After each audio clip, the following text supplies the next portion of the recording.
Okay. All right. So, hello everyone. Welcome to Brewing Live, the daily community service of the Coffee Republic that fills your digital cup with great stuff that matters because you and your life matter to us. The Coffee Republic is the home of certified, professional certified CACC life coaches and the coaching hub of Life Coach Philippines. So, I'm coming in live here from the Coffee Republic, and we are located inside PC Supermarket compound. We are along Pioneer Road, corner Brixton and United Streets, Capitolio, Pasig City, and we are open from 10 a.m. to 10 p.m. Each live cast for this month of September is the Flip Month, where each live cast for this month will focus on flipping, which encourages and motivates you to think differently, where we explore thought provoking strategies for flipping mindsets and unlocking new opportunities for you. And today is episode 799, and our live streaming is dubbed as Finding Purpose at Work. And this live streaming is in partnership with Life Coach Philippines. And our intention as game changers is to brew mental fitness in your space and help nurture holistic mental health for you and the people who matter most to you. So, shout out to our S1 Coaching space and advancing life coaching ethically and authentically with passion. So, giving us a lifestyle that never goes out of style. And as you recognize the value that we provide as an organization, we truly appreciate receiving your stars and your love gift through fan transfer. You may check the caption of this video for bank information or the GCash account where you can send your support. We exist to help clients experience healing and breakthrough by providing a safe space for inspiration to begin with a cup of coffee and for transformation to happen through the platform of life coaching. And we are more than a traditional cafe that serves your favorite and classic comfort food like sausage platter, waffles, bagels, cakes, milkshakes, and coffee-based drinks. We help individuals to make therapeutic lifestyle change with our line of plant-based meals, natural fruit juices, um, keto products, sugar replacement, and insulin, organic wine, and tea.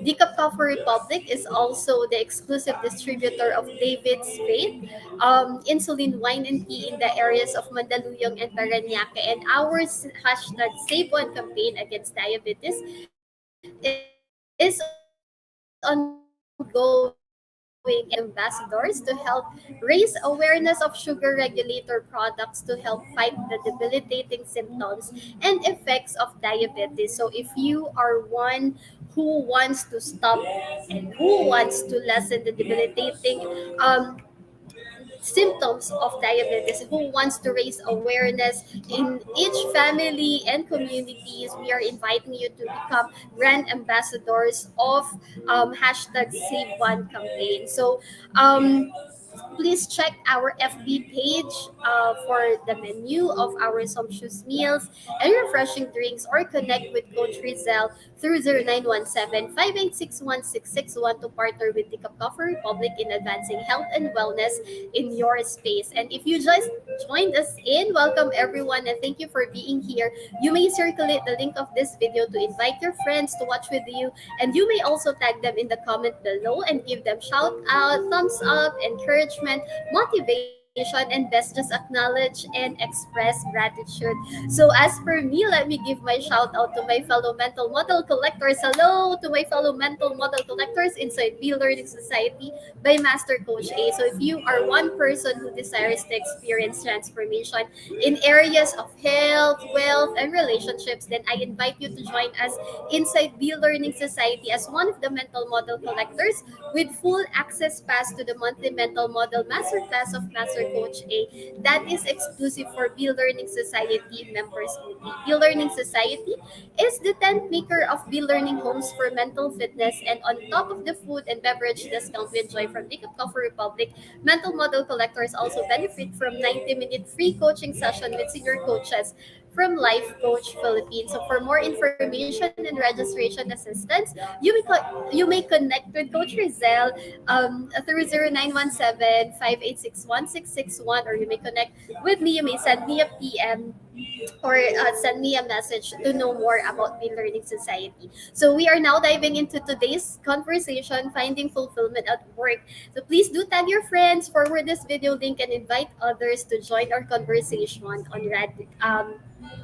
on Radical Healing. So, good afternoon again, everyone. I am Life Coach Maureen. I am a certified CACC Life Coach and Mental Health Coach from Life Coach Philippines. I'm one of the directors of the Coffee Republic, our coaching hub, and the home of certified life coaches from Life Coach Philippines. I'm a public speaker. I'm an HR by profession, and I am also one I am a mental model collector and one of the scholars of Master Coach A in her public speaking class. So if you're watching this on a replay, so please do comment hashtag replay. Tell us where you are coming from. Tell us your thoughts about this video, and tell us something or send us a message if you wish to connect with any points that resonates with you. And you may also find the YouTube link where you can watch the replay of all the episodes of Brewing Live in the caption of this video. So please do follow and subscribe to the channel so you'll be notified when new learning videos becomes available. You can watch the previous topics as well. So please do connect with us. And hello, Coach Nords and Coach Lean and Coach C. Ayan. Thank you for joining me this afternoon, and happy lunch and happy learning to everyone. Ayan, so today we're going to talk about finding fulfillment at work. But before we dive into that, do you know the term quiet quitting? So quiet quitting is one of the terms that have been popularized, especially during the pandemic times.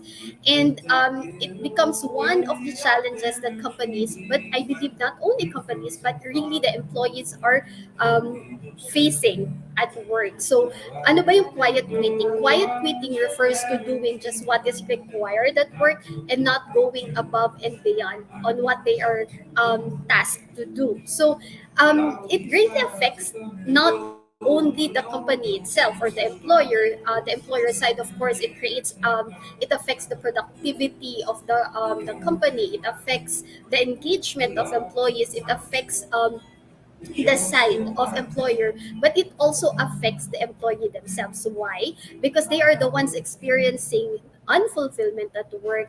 They are the ones experiencing they're not happy at work, but they are still inside the company where they are working with. And bakit siya nakakaapekto na if you're one of the employees? Have you experienced that? Yung parang pagkagising mo pa lang, yung Sunday, parang feeling mo pagod ka na, tapos gusto mo na ulit mag-weekend. Or paggising mo ng Monday, gusto mo, papasok ka pa lang, gusto mo alas 5 na kasi gusto mo pa uwi na. And those are signs, no? Those are actually signs that you may want to look into bakit siya nararamdaman or ano yung nangyayari inside of you if you are experiencing that, and what's really happening inside your mind and inside your heart. Why are you starting to feel that? Kasi before naman, you're excited to go to work, you're excited to meet new people, you're excited to talk to your colleagues, pero ngayon even your patients, umiikli na siya, tapos yun nga, feeling mo lagi kang pagod, may iba kang gustong gawin, pero hindi mo siya magawa.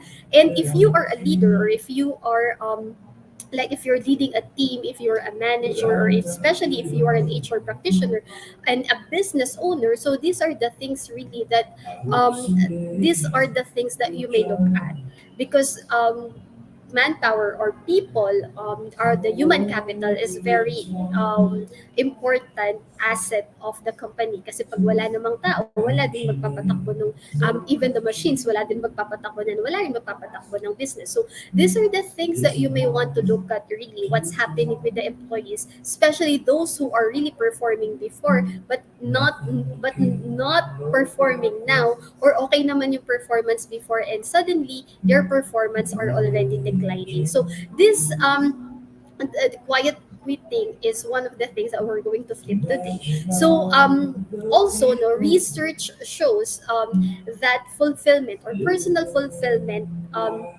is one of or is the single largest contributor to a positive employee experience. So that's what PwC survey found, they said that 83% of workers said that finding meaning in a day-to-day work was their priority. But if you are one, or if you are working at work, if you are working right now, then what would really give you fulfillment, or what would really make you happy, na alam mo yung magbalik ulit yung fire sa puso mo, di ba? Whenever you go to work, yung pabalik yung that you're happy, you're excited to go to work, and not only do your job and wait for the payday, pero really you are finding fulfillment, and you are finding the purpose, or you are finding meaning in what you do. And kaya sabi nga sa survey, di ba, 83% of workers, they want to find meaning in a day-to-day work, and that is their top priority. And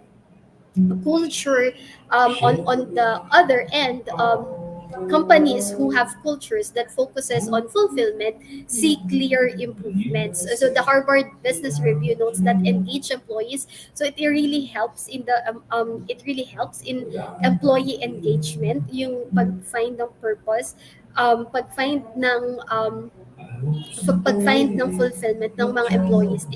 It increases engagement of employees, and engaged employees perform better, they experience less burnout, and they stay in organization longer. So if we're going to contextualize what fulfillment is, so ano ba yung fulfillment? So fulfillment is a feeling of contentment and completeness that comes from the accomplishment of our most important goals. And as an employee, or as someone who's working in a company, have you really realized ano ba yung purpose mo?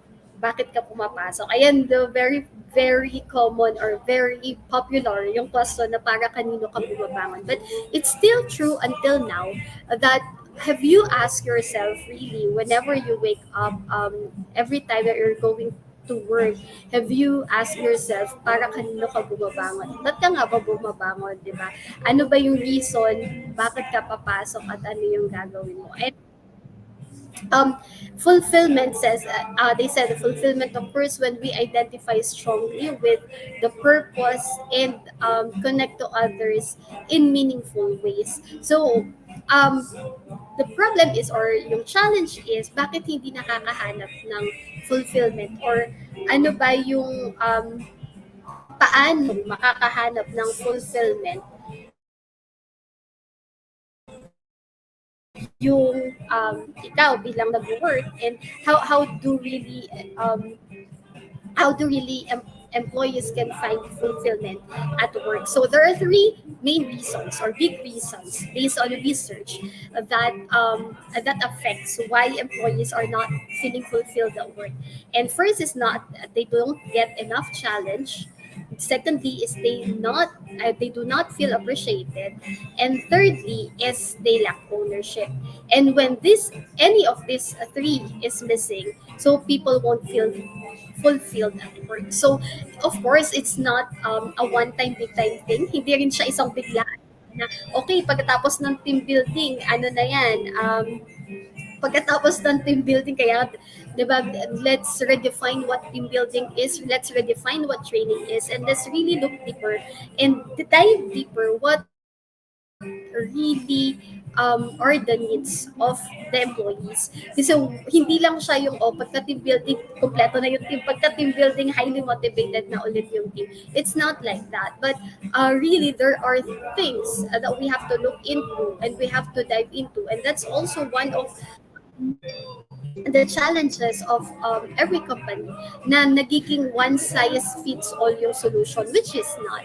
And also, of course, that is the role of life coaches. That's the role of life coaching, because coaching can help you, or life coaches can help you dive deeper, ano ba talaga yung problem. So, going back to our topic. So, like what I've said, so these three reasons, not enough challenge, not feeling appreciated, and lack of ownership. So when these three things, or when any of these three things is lacking, then fulfillment at work will be affected. So there are four things that you can look into and develop actually in your work, or you can start doing if you're not yet on that situation, but you're getting there.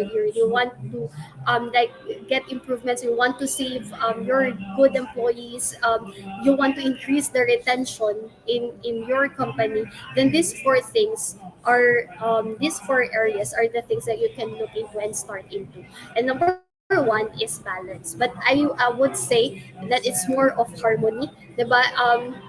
So how do you actually spend your time in a day, or how do you monitor if you're on the management side, then how do you ensure the harmony, or the work harmony, or the work balance, or if you want to put it that way, balance. But if you saan mo how do you spend, or how your employees spend their time in a day, and what are the what are the if ano yung benefits, 'di ba? Or saan ba, ano yung impact ng activities na yon?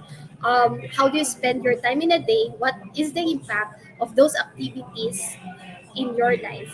But so it requires having time and autonomy to accomplish the things at work and your personal lives that matters most to you. So question is, if you're working right now, and if you are looking for balance at your work, or if you are looking for harmony in your work and your life balance, the question is, what are the things that matters most to you right now, where you really want to find, or where you really want to spend your time with them. So are the things that you're doing right now affects or impacts your personal life, and how are these things, diba? How are these things affect your life as a whole? So ano ba yung mga bagay, what are the things that you value right now, what are the things that are valuable to you, and how are you putting time to it, how are you spending your time to the most valuable things that matters most to you. So that's the first one. And secondly is community. So community, when we say community, it's how we interact with individuals and groups around us. So it is a feeling of acceptance and belongingness. And I remember there's also one study, it is related in the in Maslow's hierarchy of needs. So, and one of the things that they have discussed there is vulnerability. And vulnerability, because when there is vulnerability, you can create a safe space in your company. And is your company, or is the is your team, 'di ba? Kahit sa team na lang, 'di ba? Can ano yung status ng ano yung status ng environment right now ng company? Is it safe? Is it a safe space for everyone where they can be vulnerable, so they can freely interact with other people and other groups? Do they feel accepted, and do they feel that they belong in the group where they are right now? So the feeling of community, or acceptance and belongingness, is one of the things or areas that you can look at, diba? And if you're in HR, if you're working in HR, how are you fostering that in your company? So how are you building community in your company, 'di ba? Ano yung nabibuild na company? Ano yung nabibuild na relationship? Ano yung nabibuild na culture, 'di ba? Ano yung nabibuild um, na community or groups doon sa company nyo ngayon. So, that's the second thing. So, number one is balance. Second is community. And third, that you can look at, or employees are looking at to find fulfillment at work, is growth. So, how is growth in your company? So, progression. And everyone wants progression, di ba?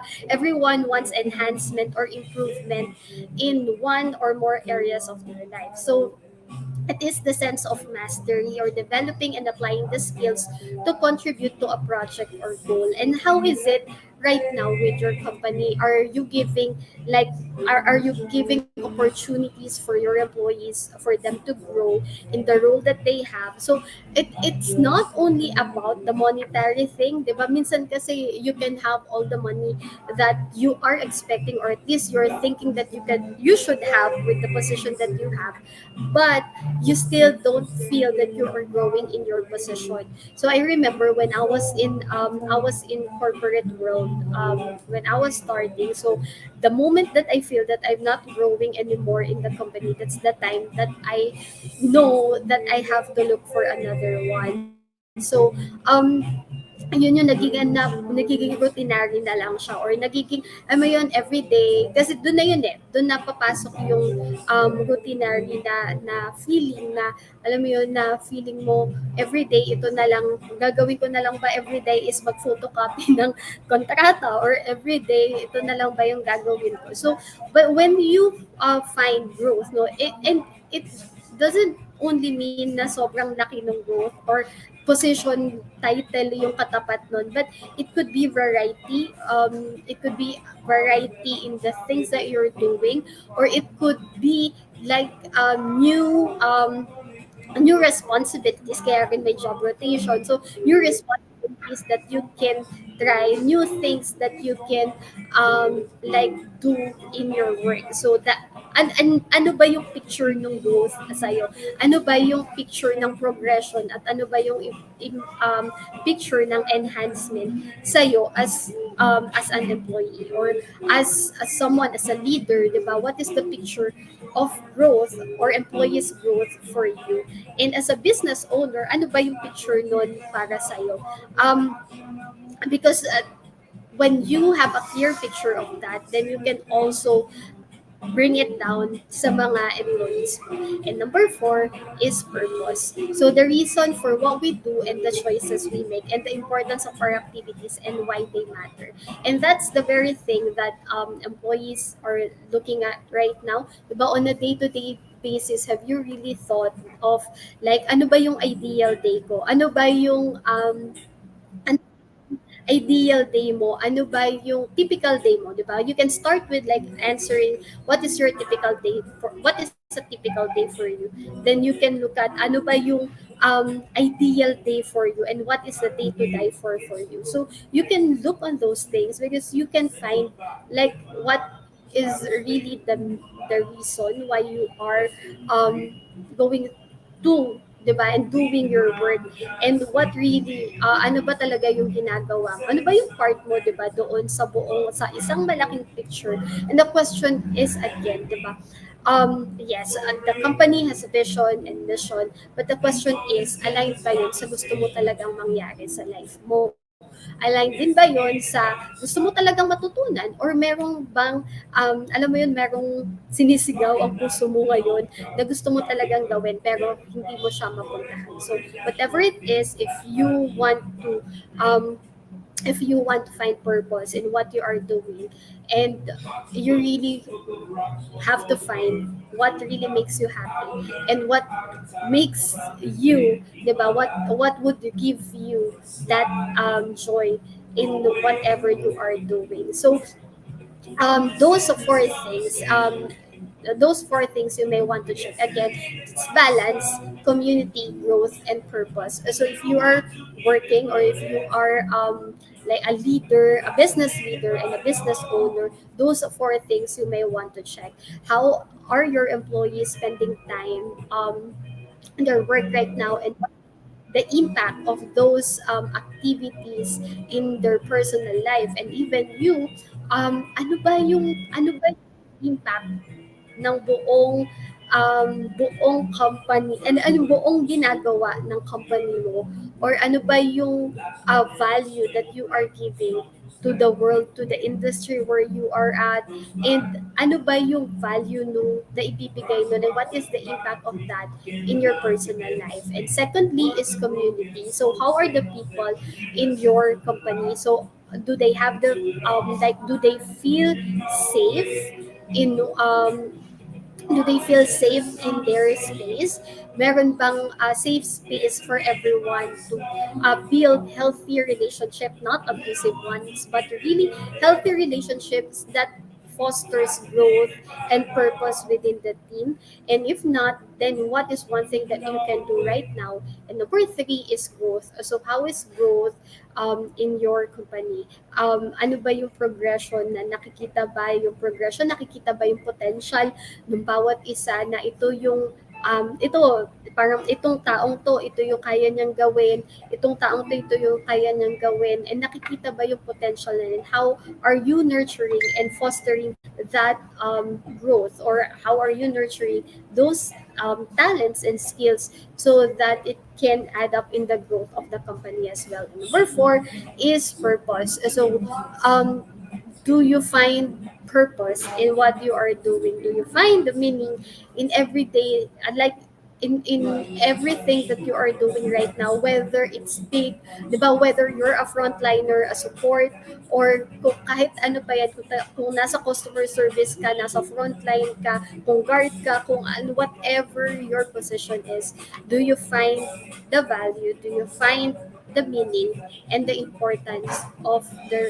things that you are doing and why they matter in the company?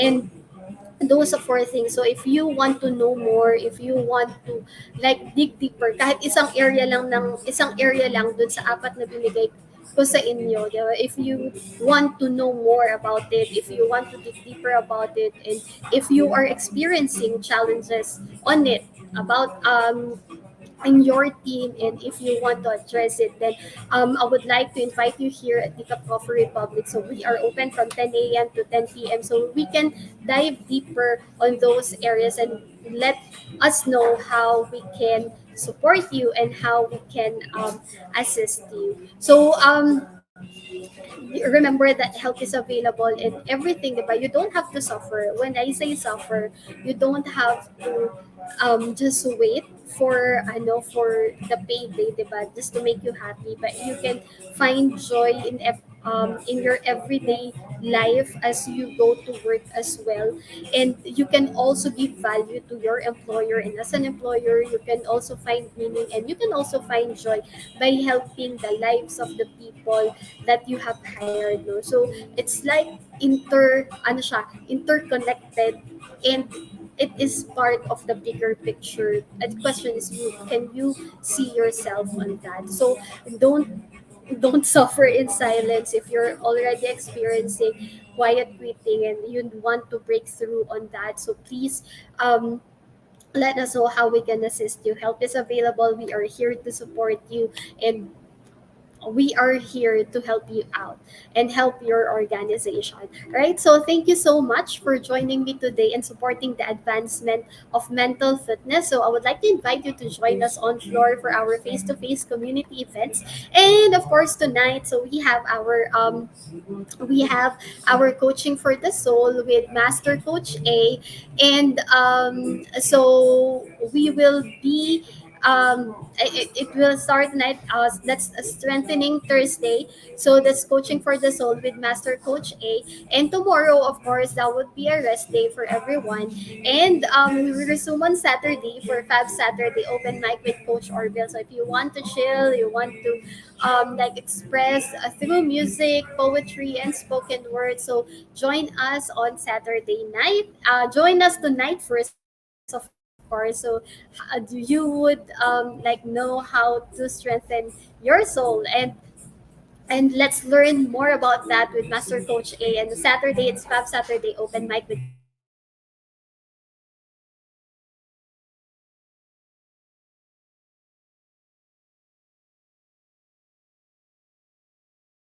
Coach Orville. So is So if you are interested to become a professional service provider, either as a life coach or mental health coach like us, connect with Coach Rezzhel through 0917586161 to know more about the Co-Actively Co-Create Life Certification Program by Master Coach A.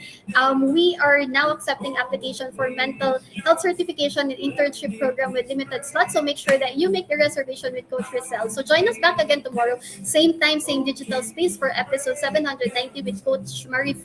So again, this is Life Coach Maureen, mentally fit to serve in behalf of Life Coach Philippines. This is us in the Philippines. Love boom boom. Thank you and have a blessed day. See you tonight at 7:30 for Coaching for the Soul. Bye-bye. As a business owner, are you overwhelmed by the need to post beautiful, engaging content every single day? Are you left wondering what to write? Tired of scrolling through stock photos that all start to look the same? Confused by complicated graphic design programs? Rise Up Creatives is here to help. Each month, we give you everything you need to create 31 days of social media content in just 5 minutes a day.